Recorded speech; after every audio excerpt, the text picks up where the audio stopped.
Hello, everyone. Welcome back to the Backyard Tabletop. Every time I try and do that, I try to scare Kurtis. That's my goal every time. I was okay. And I like to try and change it up. Was that too loud? Do you want me to?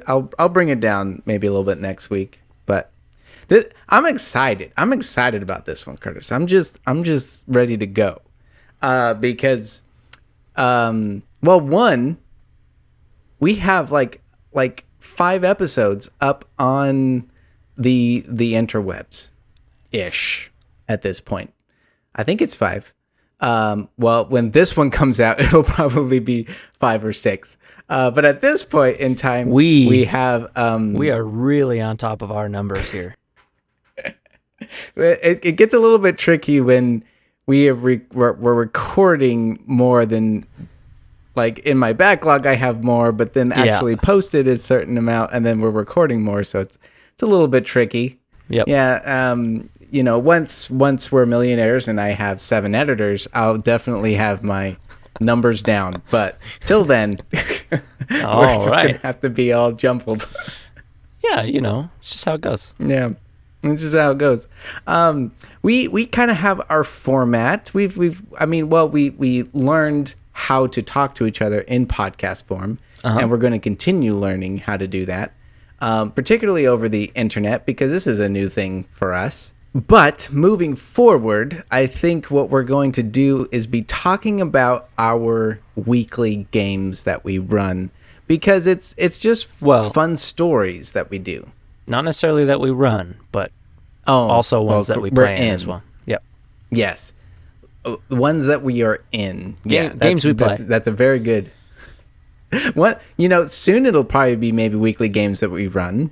Yep. Maybe eventually. But for now in life, we are in one weekly game, and then, any random one-shots that we happen to do for people's birthdays, like we just did for my sister, which was really fun. Yeah. And then on top of that, just talk about maybe some D&D news that is related, or some builds that we find fun, or just general things that we want to talk about in D&D. So, moving forward, that's pretty much going to be the layout. We're talking about things relevant to D&D that's either personal or news related, and then we're going to be talking about our weekly games and just talking about simple stories that we find to be really good. Yeah, just chatting. Yeah. Like we're at a nice table in the backyard and just chatting about stuff. Just chatting. Yeah, just like a metaphoric backyard, D&D related backyard tabletop, if you will. Yeah. So first thing today, I really want to talk about the build that you talked about last time, because it was basically the Iron Man build. Yeah. It's what it felt like. It was great. Yeah. I think it's almost impossible to not make it feel like Iron Man anytime you go armorer artificer. Like, oh yeah, it's just, you're just gonna have to deal with it. I really tried my hardest to make it seem more like secret agent gadgets and stuff like that, and it just every time it was like, oh, and then this thing happens, and it's like the piece of the armor comes out. It's like, oh, that sounds like Iron Man. It's like, yep. All right. Well, okay. It is what it is. It's like you got to embrace it, I guess. But it was really cool for the character, and it's really cool when you can lean into it role play wise, because your character was like a bodyguard slash like a higher up in a nobility society, personally watching people. I was kind of thinking of him like basically fantasy Secret Service. Yes. Yeah. And it really nailed the vibe. And sometimes with those builds, it's sometimes a little tricky how they're going to work, especially with other characters that are kind of all in on their class, which you played with my sister, who was a level 10 wizard, necromantic wizard, and then you played with a level 10 paladin, Oathbreaker, which was Sarah's main class. And that was the one thing I was actually looking forward to going into this. I was like, ooh, I wonder how it is going to fare up against those, Joelle, who had, level 6 spells versus like your highest spell Did you get third level spells? My highest slot was third level, but I couldn't learn any third level spells yet. Yeah. Okay. It's kind of weird how it worked out. Yeah. So just in case you maybe too long didn't read on the last episode, I ran a one shot for my sister for her birthday. Her background or her backstory was she was raised in a swamp by a hag. And then at one point she was sent away. Almost, if you will, if you are familiar with the Dragon Age origin story with Morrigan and her mother Flemeth, it was very similar to that vibe. Morrigan, who goes off and serves in a noble court, and Flemeth just kind of goes off and we don't know what happens to Flemeth. Joelle kind of wanted to play on that. And so I kind of went in and added in like, okay, the hag needs help, and the whole one shot is you guys need to go help the hag. So it kind of centered around her for her birthday. It was really fun, and Kurtis's character was her bodyguard, and it worked great. It was very, very fun. It was it definitely was very interesting playing as, because we were all casters to some degree. It's hard not to be in 5th edition these days, honestly. It's fair. But, it was very interesting being, one, mostly a half-caster, but also a few other levels of non-caster, so even the other half-caster was ahead of me with spells, Right. So, it was very interesting, but I think I kept up well. I think it went pretty well. I really liked flavoring. One of my favorite things about playing Artificer is like reflavoring the way your spells look and work. It's just really cool. Like I think at one point I said that, was it sending or message? I forget which one's which, always. Oh, it was message right at the beginning. Yeah, right at the beginning I needed to send a quick message to my supervisor to let him know that I was leaving with her, and that I would be taking charge over her. And so I said that, like, because message takes a copper wire, so I said that out of, like, his sleeve, like, this copper wire extends out to his finger, and then he presses it to his temple. So it literally was like the Secret Service out here doing, like, this, and then, like, getting a message back and being like, okay, yep, we're good to go. Everything's good. It's so fun to play on stuff like that, especially in a fantasy setting, because it's like, we know what it is, but in the character's perspective, it's just like, yep, this is how it is. And you get to use the mechanics to a spell, too. The components to a spell are very fun to play with. I love flavoring spells based on their components. And, I think someone who inspired that a lot was Liam O'Brien in Critical Role with Caleb in Campaign 2 was just like, the way he would flavor the wizard spells and the way he would just use the components and, did it in a way that made sense for, like, casting a spell was really interesting. And so, big inspiration. It's really fun to also play with that vibe too, because especially in like an arcane sense, when you start dealing with spell books, you are supposed to be interpreting it into your own arcane code. And so when you take a spell or a spell book, it's like your own arcane code. So almost every time that you could kind of think of it this way, every time that, like, you cast a spell, every spellcaster will probably cast it a little bit different. Yeah. And I think that's kind of cool in the world. Like, they'll follow the same motions and use the same components, and it'll but usually they're putting have their the own same little flair on it. Yeah, exactly. It's everyone. I agree with you. It's kind of like a fingerprint. Everyone connects with magic a slightly different way, and it kind of shows. Yeah, and that's when you can start getting like prodigies, because they are playing with magic in a different way than the quote-unquote traditional way. Yeah. Right? You can, when you start getting to that level of like mathematics, and it's just the weirdest thing. I'm getting on my YouTube shorts lately, have just been a bunch of movie clips, and lately it's been this movie about Albert Einstein that I've never seen in my life. But it's like all these moments where he's having these like crazy moments of like the pressure's like, you need to get out of my class, you're interrupting it, And he's like, no, I already solved the problem. And he goes up and it's, and this like nerd, like he it's like the nerd way of like a traditional person would be watching fight scenes. And this is the nerd way of owning your professor. Yeah, it's like... But I feel like it's kind of like that because... It's like the nerdy OP protagonist. Yeah, you find your own equations two ways. And I think we as players in role play can literally do that in our, everyone usually has like a special color that their magic is, and it reflects their personality, right? Yeah, absolutely. Especially when you're dealing with like sorcerers who literally it's like from their essence the magic pulls forth, It just makes sense to have it be customized to reflect you as a character.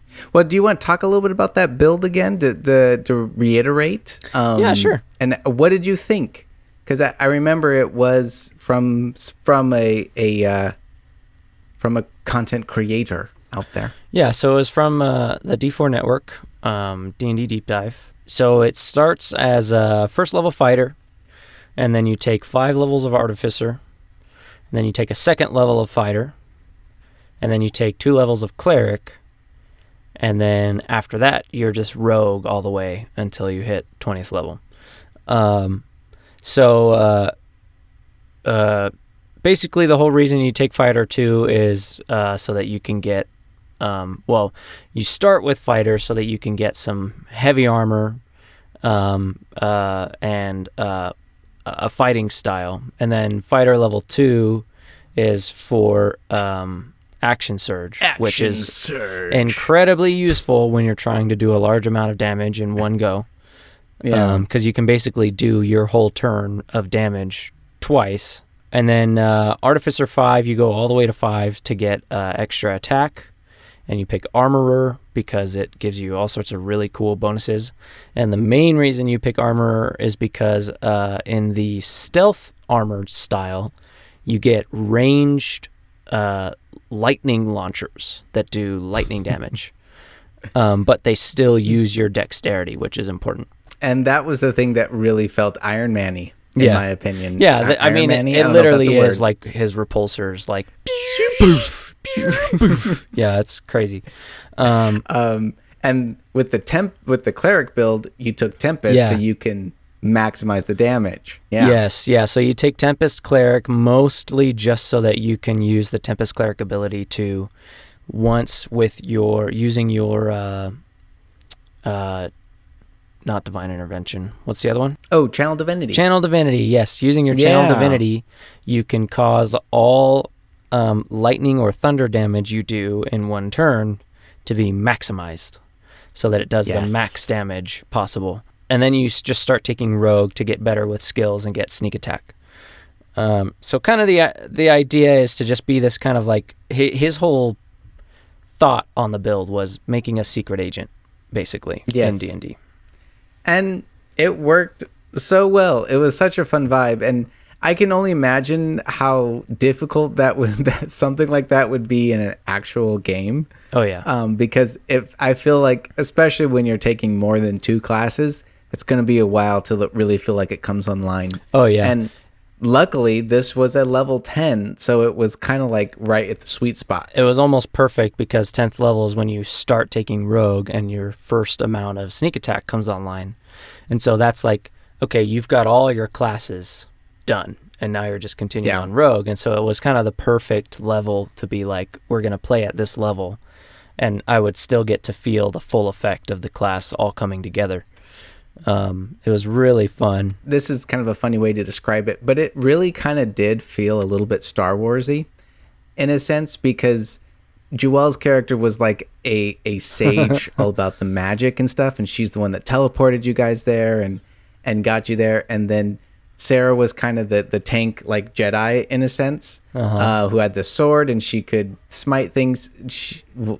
She did get a critical hit and did, I think 56 sticks in my head damage in one attack. Yep. It's ridiculous. And then you had the agent character who was like talking to command, and then kind of brought on this adventure like, okay, look, I'm just here to keep you safe. I have no idea what's going on. Yeah, literally. Literally, the whole time I was like, we need to get across there? All right, I can do this. I don't really know why we're here, but I'll help you. Just for the sake of the narrative, I had a dream sequence right at the beginning with Joelle, and basically the whole reason why why Kurtis's character was there, story wise, was because if they failed, there was basically there was a demon that the hag was trading souls with, or devil that the hag was trading souls with. Originally, the hag had promised Joelle's soul, or her character's soul, years ago, but the hag sent her away to the courts. Has been hiding her ever since. But it found out that Joelle's character was still alive, and the devil came collecting and captured the hag. And so basically, the hag was like, "You can come and try and kill her, kill this devil, but if you fail, a soul is required." So that was literally the fail-safe, and I have no idea what would have happened because you guys destroyed that devil with a critical hit from the paladin. Yep. But also Joelle summoned a really cool like dragon spirit, which is a really fun Joelle spell. It was really cool seeing a necromancer in full-fledged, because Joelle literally turned into like a summoner. She had two corpses and a dragon spirit just doing all of her fighting while she sat in the back. It was really cool. Yeah. It was really fun. I was kind of in this level of like, because I knew she was a necromancer, so I knew I wanted to present that, and I was like, oh yeah, the devil is like kind of taking over this swamp at this point. So, anyone that happens to be in this area, the place is, I had the whole place under an illusion from the hag, but also the devil's here. So anyone that's come into this place is dead. So there were just corpses laying around. It was very fun. It was a very fun one shot.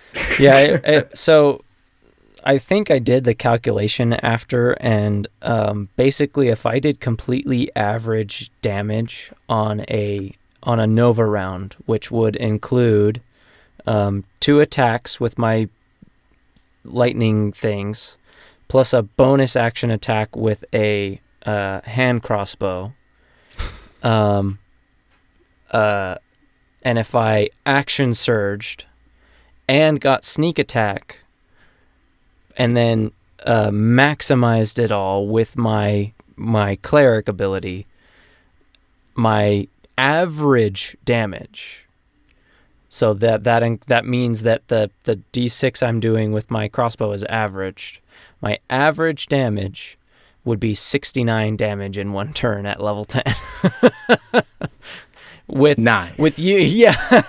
using only 2 resources, both of which aren't incredibly important, like no spell slots, no nothing, just a channel divinity and a action surge. Yeah, it's like, and to be fair, you can only do that twice with your channel divinity and action surge once per short rest. So it wasn't necessarily broken, but stuff like that feels so good. Yeah, when you finally get the chance to just be like, oh, sweet, bang, like now's the time. Yeah, exactly. It has an element of there's I believe it's the Sorlock, where you can basically you use like Eldritch Blast and then bonus action Eldritch Blast again and get like 4 beams. Yes, like it's similar to that. Well, I mean, at high levels you would get 10 beams if you did that. Yeah, but that's just 2 ability. This is a different way of doing that. Yeah, it was pretty cool, and it was really fun because it actually felt like each class was pulling its weight. It didn't feel like, well, rogue isn't actually very useful, I only need it for this one thing. No, it was like, oh yeah, rogue gives me sneak attack, but also it gives me expertise, which as a secret agent is really cool. And Really cool. like Yeah. cleric, it gives me the electronic or the lightning damage bonus, but as a secret agent, like I want to be able to have gadgets that help people, and having access to those cleric spells that provide extra support is like awesome. And It's so cool. The fighter that's in there is almost like my base level training, is what I was kind of thinking of it. Like that's where I started, was just an average really good fighter, and then got all of my special training kind of on top of that. It was very fun, and it just worked. It was really interesting how literally 5 separate classes just kind of actually worked together really well. If you happen to find that link, I will probably put the link in the description to that build. That way, if anyone happens to hear this and is like, hey, I want to check that out, we'll happily put it in the description. So go check that out. If it's not there, I apologize. Maybe comment and let me know, but it should be there. Yeah. With that said, it was very fun. It was a fun one shot. It was very I love one shots to just try weird builds like this, which is very fun. It's it's basically 2 things what I like about high level one shots is that you can either really get to feel what it's like to be a level 15 paladin, that you basically, it takes, on average years to get to that point, a fighter of that level as well, or just what happens when I take 2 levels of every class. Like, yeah. There was one build I made myself a while back to see. It was essentially meant to be like the jack of all trades caster. And I wanted to make a build that literally had access to every single cantrip. And it's pretty doable, honestly. And I just love the thought of like being this guy who's like, I don't really care about those high level spells. Cantrips are like great for everyday life. I just want to know all of them. I want to be able to use thaumaturgy. I want to be able to make water move or make air move or clean things really well. Like it's almost like the perfect jack of all trades caster. oh man, so versatile and has so much utility. If you happen to find that, you should bring it next time we record, because that would be a really fun build to bring. I'll how to get access to every cantrip class wise. Yeah. That's amazing. Oh man. Well, I think this would really be a good spot for a sponsor, but we don't have any sponsors, so we're just going to go into the next topic. Kurtis and I play, and we. Oh, all right. That's if that's not a segue, I don't know what is. Should we? Hey, should we pause right now, just in case we do get sponsors in the future, so that we can retroactively come back and stick one right here? That's a great idea. So we'll just pause right here, just have a moment in case we need it in the future.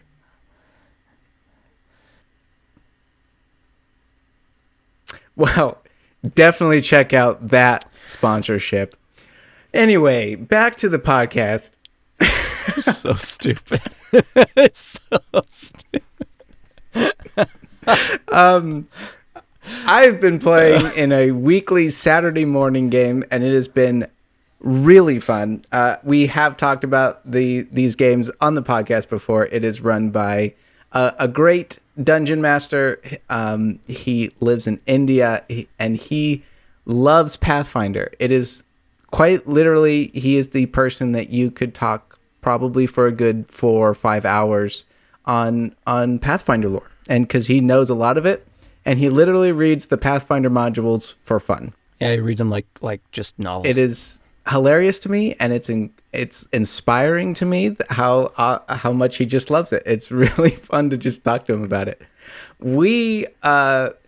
There are 4 of us in our game, and we've been going through Reign of Winter, which is basically a Baba Yaga campaign, and it's been a lot of fun. Really playing on the lore of Baba Yaga. It has a lot of like Norse sprinkles in, I don't Norse elements. It's a very it's everything is winter and cold. So has a little bit of that Russian vibe. It's very fun. And I particularly want to bring up this moment. And it's basically been set up. Back in like session 3 of this campaign we are doing, we came across what session are you on now? Okay, so that's a good point. We are on, I believe we're on like 6 or 7. I think we just had session 7. So probably about a good month ago at this point, we had a run-in, and essentially what happened is just to give some background, is winter is popping up all over the globe. Pockets of winter are popping up everywhere, and we start in this town of Heldren, and winter is very close by. A pocket of winter has sprung up.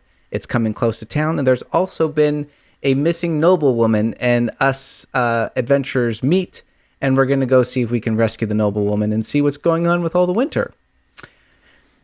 It was a slog. Holy crap. I know I have talked about this. Man, every time I would, you guys would finish a session, and I would just be watching the chat, and it would just be like, welp. Wow. It was... Who's alive? It was hard. And we've even talked to Dib about this, and to be fair, he's having to interpret Pathfinder rules and numbers and convert them to a 5e system, because we are playing a 5e system. Yeah, so to put it in a little bit of context, Pathfinder is a separate TTRPG, separate from 5th edition D&D, that is very, very heavily based on the rule set of D&D 3.5 edition, 3.5 edition, which was way more number heavy, way more number math grindy. Everything was like +2 bonuses or +1 bonuses. You didn't really have advantage. It was a much heavier numbers game, and it was also, because of that, way more like minutely customizable. Like, you could create a character that was just so far outside the realm of like just, I'm a fighter level 3 warrior. It's like, no. I'm a fighter that's also, I have this background, and because of that background, I gain this feat, and because of that feat, I have access to these 3 abilities, and because of those 3 abilities put together, I have this bonus to this attack, and because of that, I have, like, it's so... It sounds like Kurtis is exaggerating. He's not. It really is I'm like not. This.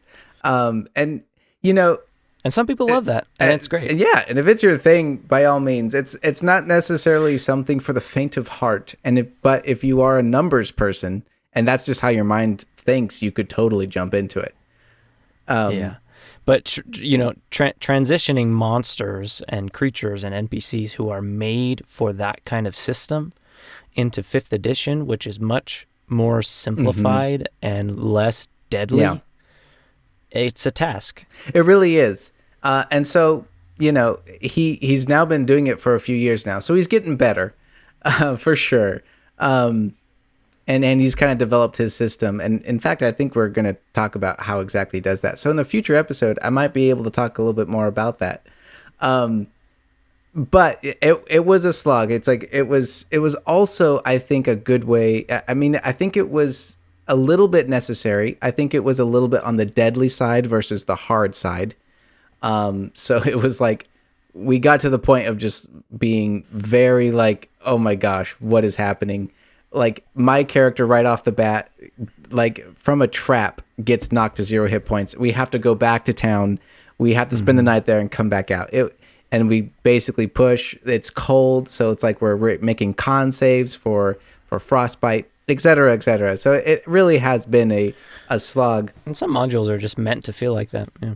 And so I think it really is just kind of setting up the system, which kind of talks about, I'm going to particularly be talking about a moment that's a great setup that just paid off in the last session.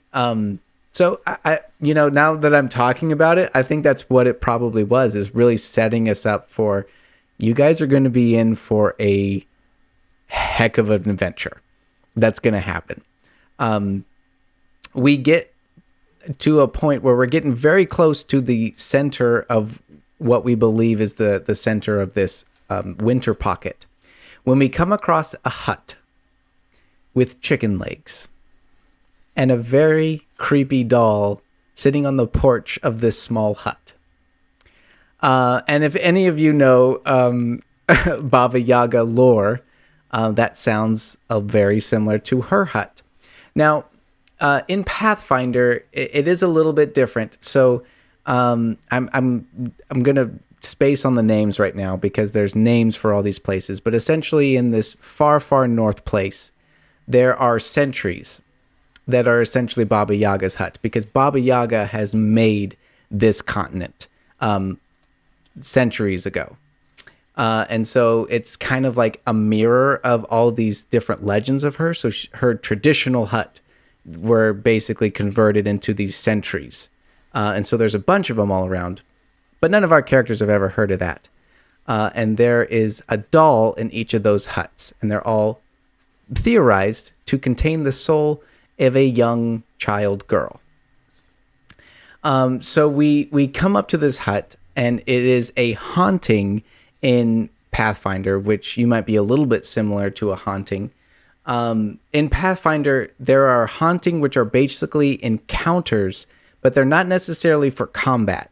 They are encounters with a difficulty level that usually cause things to happen, whether that be fear or murderous thoughts or anger coming into your soul, and you start turning on the party. It's things like that. You're making these saves in order to prevent you from or to prevent you from being taken over by these areas of evil. Sometimes loss of character levels or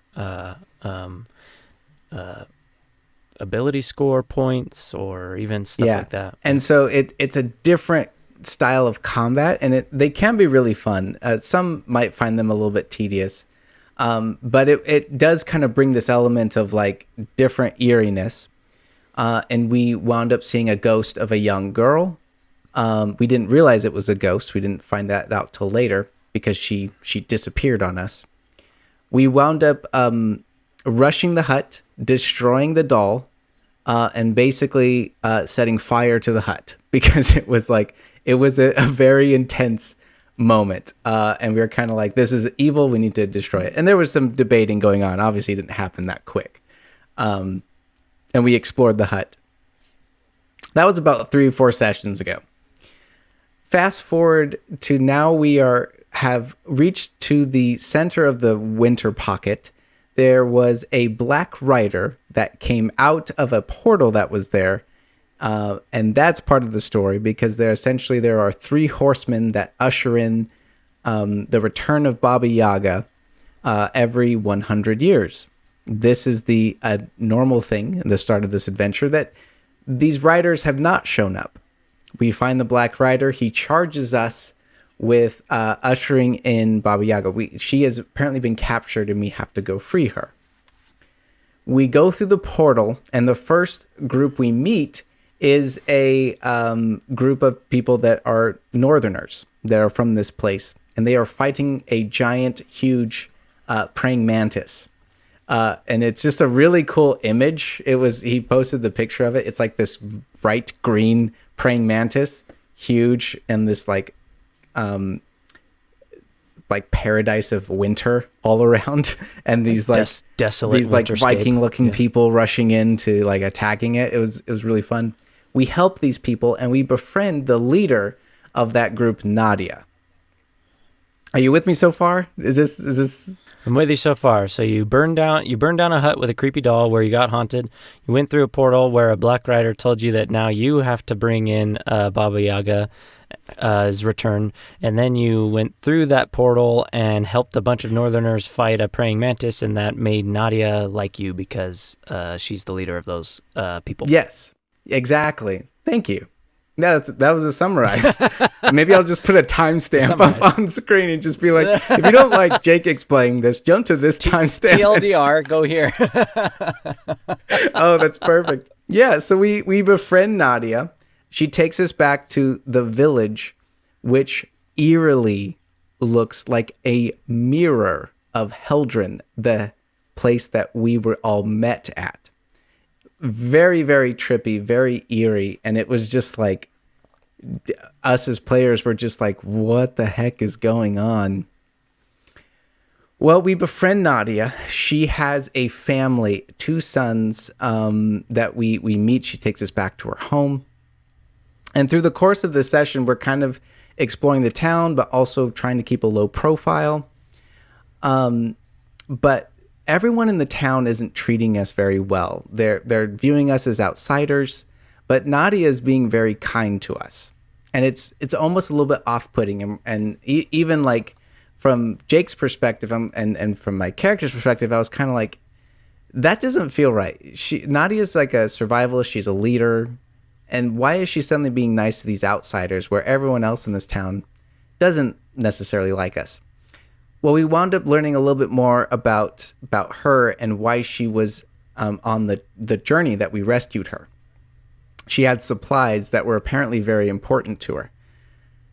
Apparently, we learn at the end of that session that Nadia has a daughter that was taken captured by the leader of the area who works for the higher ups. There's essentially the white witches that are the daughters of Baba Yaga that Baba Yaga every 100 years replaces. For the latest one has not been replaced. But there are noble houses all around that kind of watch the neighborhood or the neighboring areas. Mm-hmm. Nadia explains her daughter was taken captured because she made a joke about the noblewoman of this area. And in order to get her freed, she had to get supplies and bring them in for a tax. And once she brought in those supplies, she could negotiate the return of her daughter. And this was the moment that Jake, was just kind of listening to this thing as my character just watching. Sarah's face basically does, and this is in the video format, I'm going to do this. She does this. Oh, and I was like, did I miss something? What did I miss? And then another person goes, and I'm like, what is going on? Apparently, she starts describing her daughter. And describing the look of the braids, looking about 7 years old, and that she told a joke. Flashing back to the moment at the hut, the first thing that ghost tells us of the little girl is, "I'm sorry I made fun of you. I didn't mean it. I didn't mean it." I had completely missed that in my notes and whatever. So apparently, and we turned to the notes that we took, word for word, it was exactly what that ghost was. And so basically, Nadia's daughter was the doll from that hut. And that we destroyed and burned down. And I was like, what the heck? That was cool. That was something. It's like, I was talking to Sarah about this. I was like, in our culture, cursed dolls are a fairly common thing. But that was a really cool way to make something that was like mundane, or it's like just something creepy that we're brushing off. It's another spooky doll or whatever, however mundane we take it, and just make it personal to the characters. Yeah. And I was like, dang, that was a really cool setup and payoff that we all did. It's completely out of the blue that a couple of the players during the moment pieced together. it was not explained to us. It was just something we all pieced, and it was just a really cool moment. That's so cool. I love it especially when it's like episodes later, or not episodes, but sessions later, you know. If that happened in like the same session, it would have clicked so much quicker, right? You would have been like, oh, but the fact that it was like sessions later, it was very much like, wait, oh no, you know, it was that moment of like, I love it when that happens, when one person recognizes before everyone else, and everyone sees their face and starts going, wait, what are we missing? And then one other person goes, oh, and then one person, it's like dominoes watching it fall, like the people pick it up one after another. It's so good. It was so good. And it was a fun moment because I didn't catch on to it that fast. And so as my character, I was able to kind of be like, well, what's going on? And like Sarah had this really cool moment where she pulls Nadia aside and explains that all to her. And it was my character also kind of being like, so I got to have that like almost oneness with my character of like figuring it out. And it was just something that was very well paid off. And just kind of that I feel like that whole intro of just that slog and it like starts wearing on you as a player and as your character, it kind of going through the same thing. And then for just some cool personal payoffs for those setups was cool.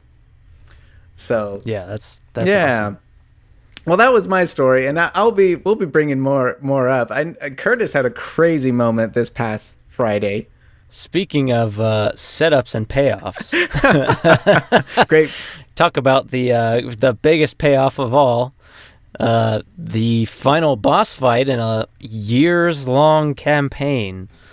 So our last session that we played on Friday night, same DM, Dip from India,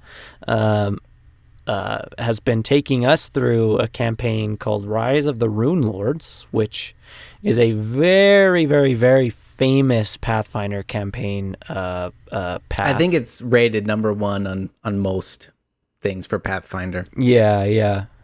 And it has been very good. And Jake started playing it with us, but then, you know, had to go and get married.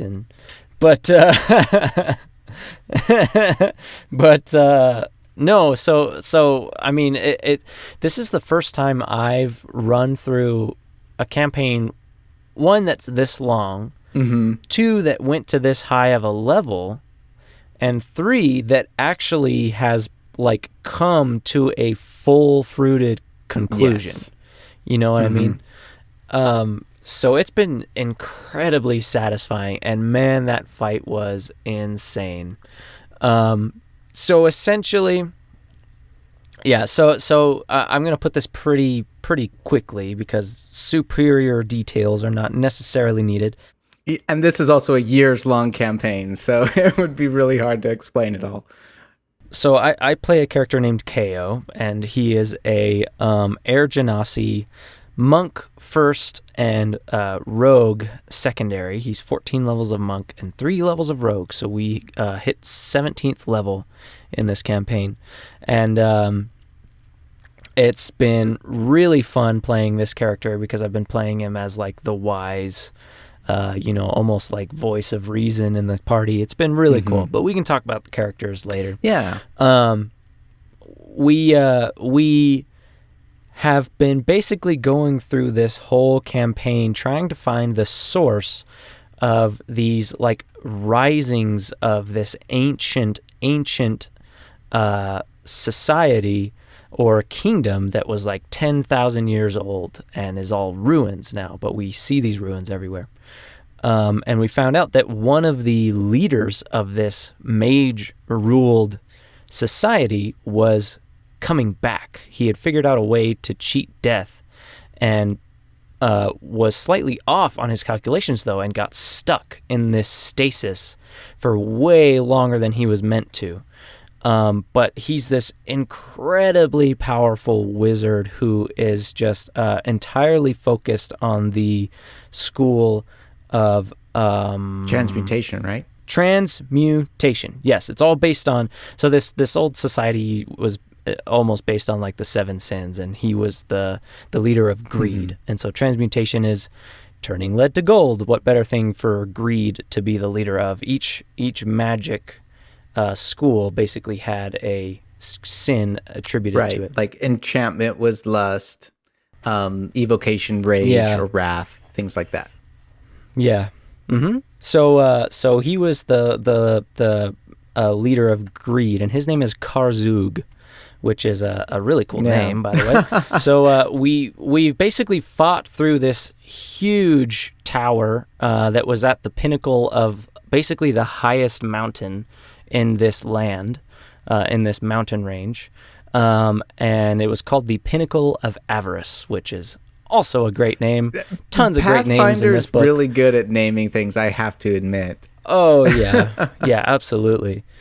And we finally get to his inner sanctum, and we travel through this portal to get to his basically this stasis plane that he has saved himself on but has been unable to escape from, and finally get to fight him, not one-on-one, but one-on...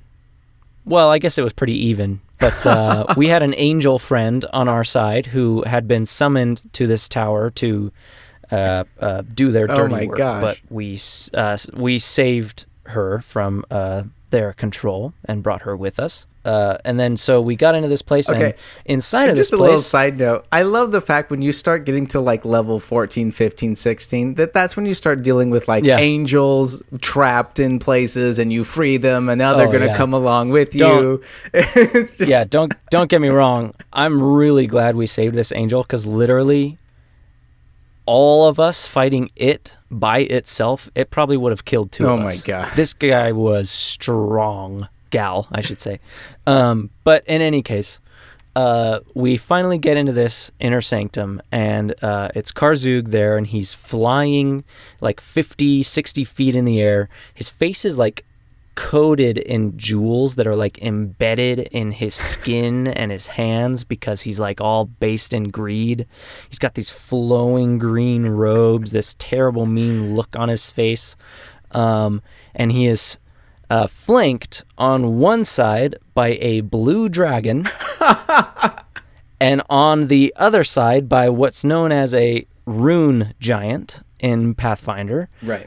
They are a specific style of giant that has since gone extinct, essentially, but were the basically highest rank of giant that you can get, and they were specifically created and put in place by this 10,000-year-old kingdom, and were thought to be all gone, but apparently are not. They are like 60 feet tall and incredibly powerful. And then, so it was the rune giant and the dragon on either side of him. And then on either side of us, as we enter this place, are two storm giants. Sitting there with lightning bolts ready as soon as we walk in. Oh, man. I just love how you said ready. Lightning bolts ready, just sitting there waiting to go whoosh, oh, my gosh. You know. Lots of lightning. Blue dragon, storm giants. Yeah. It was insane. Our whole session was just this fight. We ended the session before entering the room and seeing the surroundings, and then Dip graciously gave us a whole week to essentially think about it and plan and talk to each other. He was like, no, you can metagame a little, you're gonna need it. And we sure did, man. It was crazy. So our party composition was a druid, a rogue slash why am I forgetting the name right now? Not hunter. Oh, ranger? Ranger. A rogue slash ranger. I think she was a hunter subclass, though. Correct. No, she was a night stalker? Dark stalker? Oh. No, you're right. She might have been hunter. I don't know. Remember.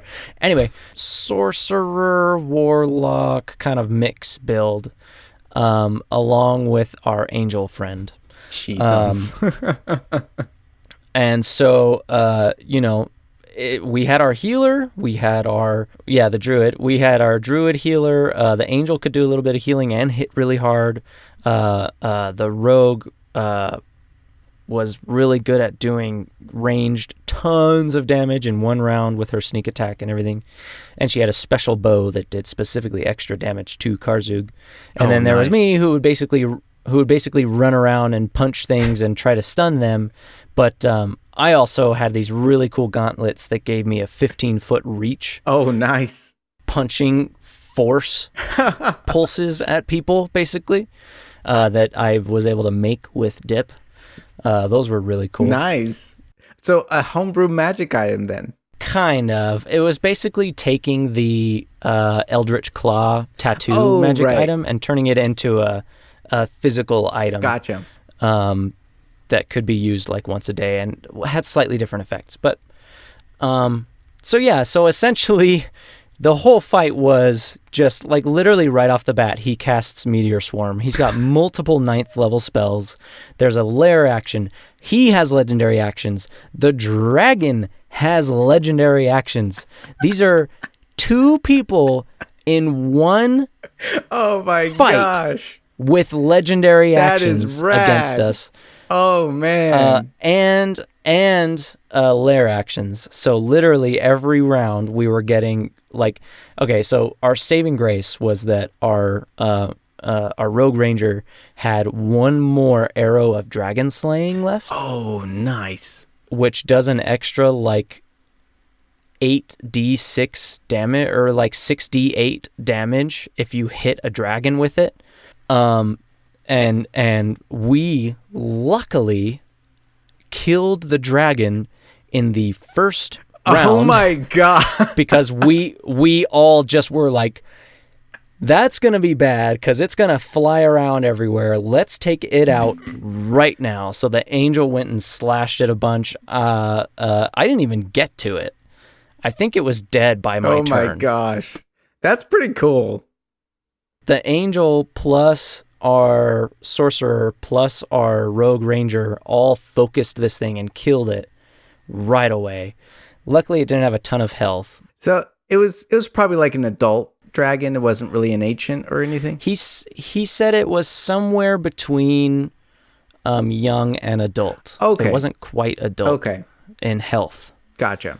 But it had legendary actions like an adult. In any case, the thing that actually ended up destroying us were those giants slinging lightning at us. Man, it did so much damage. Our sorcerer through this whole thing went down, I think, maybe 8 times. Got to 0 hit points and then brought right back up. Jeez. Well, literally right at the end. So we get towards the end, right? And it's just us and the main wizard. We've taken care of everything else. Apparently when we killed the rune giant, it had the storm giants under some sort of spell. So as soon as we killed the rune giant, the storm giants were on our side, actually. But all they could do was throw their lightning, which helped us a couple times. But so right towards the end, he manages to escape a counterspell and casts Disintegrate on our druid. And turns him to dust. Did the druid die? While it's just him. So the druid's name was Loyal. Yeah. And he hits him with a Disintegrate, and Loyal's gone. No way. And we're like, oh, now it's do or die. Yeah. If any of us die now, we're dead. He's the only one who can bring people back. Yeah. And he knew that. So literally every single round he was using all his legendary actions to get the sorcerer down, because he was the only one who could be doing counter spells. And he would get him down, and I would run over, shove a potion in his mouth, and then come back because I was hasted. I took a potion of haste. This whole fight I was hasted. Mug's hasted is a very so I would thing. go use my hasted action to shove a potion in his mouth and then run back and punch him a bunch. And True so monk literally fashion. we were out of resources. I was just punching him. Our rogue was just shooting him with arrows, and our sorcerer, when he was up, was trying to counterspell and just hit him with whatever cantrips he had left. Oh my gosh. Like, we had nothing, and it was just turning into like this slog. And finally, after literally almost all of us dying a couple times, I managed to get the final hit on him because I'm the monk. That's what we do. Amen. And I played it out that I leapt up finally, and he hadn't been paying much attention to me because I'm just a dude trying to punch him. What does he care about me? And finally he turns and looks at me and goes, "Oh," and sees my fist, and it just punches the jewel in the center of his head so hard that it goes shooting through his skull and out the back. That was your, how do you want to do this? Like a Magneto moment in First Class. Yeah, yes. Exactly. Yes. It was so good. And then, right at the end, we're like, yes. And then his thing called a rune well, that's been in the center of the room this whole time, explodes. A rune well is basically his, like, source of power. It's a well of his power. And it's been siphoning souls this whole time to try and heal him. When he dies, it explodes. And we all have to roll Constitution saving throws. I'm like, oh no. I have pretty good health, but they're both within the 10s, right? Like 10 to 15 health. Right. And so it explodes. They both fail. And I succeed. And I'm like, KO's the only one leaving. I'm the only one walking out of here. Are you kidding me? I think they're dead. The con save was to see if they got permanently blinded by the blast. Oh. And they did. No. It wasn't dying. It wasn't getting hurt. They got permanently blinded from the blast. Dude. But all of the souls in the well, one of which was loyal, were released and healed us. And we got put back on the normal plane, and loyal comes back. Dude. Because his soul was in the well. Dude. It was insane. We all got out, and I'm like, oh, I'm not the only one left. And then I turn and look, and it's Loyal there, and my character just goes, and just like falls into his lap, just like crying so hard. Yeah. Oh, it was so good. I mean, imagine having this fight after years of trying to get to this guy. And it was insane. I think the permanent blinded is so cool. As just from a character perspective, because that's like a scar. That's like something. It's like and so I was kind of thinking that way too, but the angel died before any of us. Okay. It got taken out pretty early, but it came back at the end too. Okay. And it has a specific healing ability where it can remove blindness or deafness from a person. Okay. So it did go and heal them, and that was its last, like, this is what I'll do to thank you kind of a thing. Which was really cool because us saving that angel was also really fun. Having that companion of the heavens. That's just kind of going back to a little bit like your choices can really matter, and the fact that you absolutely, if you didn't save that angel, well, if we didn't save that angel, probably wouldn't. That fight would have been real bad. It did so much damage, man. Oh. That's really cool. It was great. That sounds like a great boss fight. And that's just like, he just comes down with dragons and giants all around him. That's so dope. So, dude, meteor swarm, and like he's shooting disintegrates and power word kills at us every other way. And he's doing like, he had a spell called Diamond Skin, which is a Pathfinder spell, or Diamond Form, which made his AC like 24 as a wizard. Nice. Is insane. He could cast shield at will. Oh, that's dope. No slots. That's dope. No nothing. At will. And so essentially for a reaction. I mean, he has one reaction. So essentially, his AC was like super high the whole time. Yeah. We had to beat like a 27 or something the whole. Yeah, it was insane. That's dope. Well, so that means next session though is epilogue time. Yeah, next session we have to find out how to get home because we're at the top of this mountain still, where it's basically like being at the top of Everest, where there's no oxygen. It's super cold, so we have to get out of there first and survive, and then we got to get home and tell everybody that the world is saved, and nobody will be any the wiser because these guys hadn't even went to fully a formed dimension and attacked yet. Yeah, like there wasn't actually many signs of them imminently attacking, even though they were about to. It was all conspiracy stuff, which is fun. Yeah. We'll be heroes to one small town that they managed to attack. Well, I am looking forward to next week when you get to talk about the epilogue. And then after that, you're going to be starting a new campaign in the continuation of the Crimson Throne saga, or whatever it happens to be, the books. So it's basically the next. So Rise of the Rune Lords is the first in a series of 4 chapters. Yeah. That all kind of have a similar flow, where they're all on the same timeline and revolve around similar threads.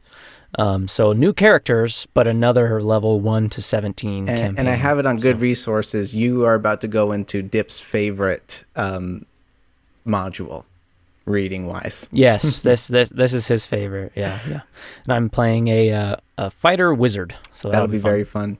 I'm playing a bard, by the way. I know I didn't say that, and that's what we're going to be continuing on. For us next week, I'll be talking about probably our adventure to the Pale Tower to avenge Nadia's daughter, because it's very sad. Yeah. So I'm. It's really funny that I brought maybe a sad moment, and you brought a pretty epic final battle moment. Yeah. Well, it was so much. The fun. last thing I want to say is a plotting Dip, because he was quite literally running your game in the morning his time, which is like he was telling us like, yeah, this morning one person would be doing like 46 damage, and then tonight, easy, I'm playing with you guys and you did 4. Yeah, he's playing. He's literally in the morning running a campaign with 17th level players who are literally in one round doing upwards of 60 damage. And then in the evening running another campaign with a bunch of low level people that have like 16 health. Yep, we just hit level 3. Yeah. Oh, man. Great. Well, that was an awesome story, Kurtis. I can't wait to next week to hear about the epilogue. Thank you guys so much for listening. This was a lot of fun. I think I'm going to really enjoy this new layout, this new talking about our games, because it's fun to hear about your games. It's fun to share. I really hope people enjoy hearing stories about TTRPGs. You know, there's so many podcasts out there that are like, you just sit and watch the game, but you know, there's some pretty popular video channels who that's all they do. You know, they just tell stories about D&D games, and you know, I feel like it should be a podcast. Yeah. You know, I feel like that would be a lot of fun, and so I hope we're able to supply that to some people. Well, I hope so too, Kurtis. Thank you so much for listening / watching, and we will see you in the next episode. Yes, we will. Good night, everybody. Bye-bye.